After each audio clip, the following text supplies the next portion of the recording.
Hey guys, Jasmine here with IPS Learning Institute, helping you to improve the delivery of healthcare by alleviating and solving the mysteries on the business side of healthcare.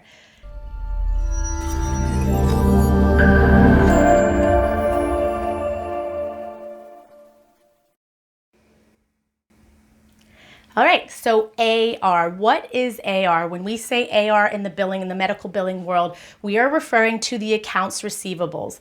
So accounts receivables are very simply services when they are generated by a particular patient, those services that when they are received, it automatically starts the process of accounts receivable, which means when the client or patient receives treatment, then there is an amount that's generated towards that service, whether payable by the insurance carrier or by the patient themselves. And so when that's essentially the time frame before the payment is received, we call that amount, that particular time, accounts receivable. So it is money that is very literally going to be received by your practice or organization for services that it's rendering to each of its patients and clients.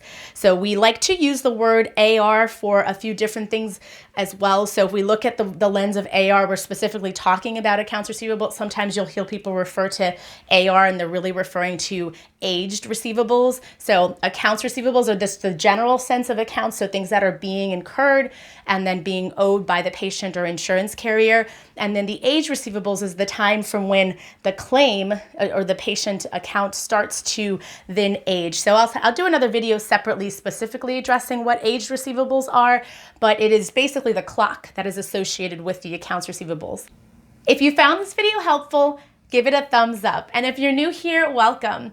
Don't forget to subscribe so that you don't miss out on helpful videos that will help further your understanding of the business side of healthcare. We post videos each and every week. Until next time, my friends.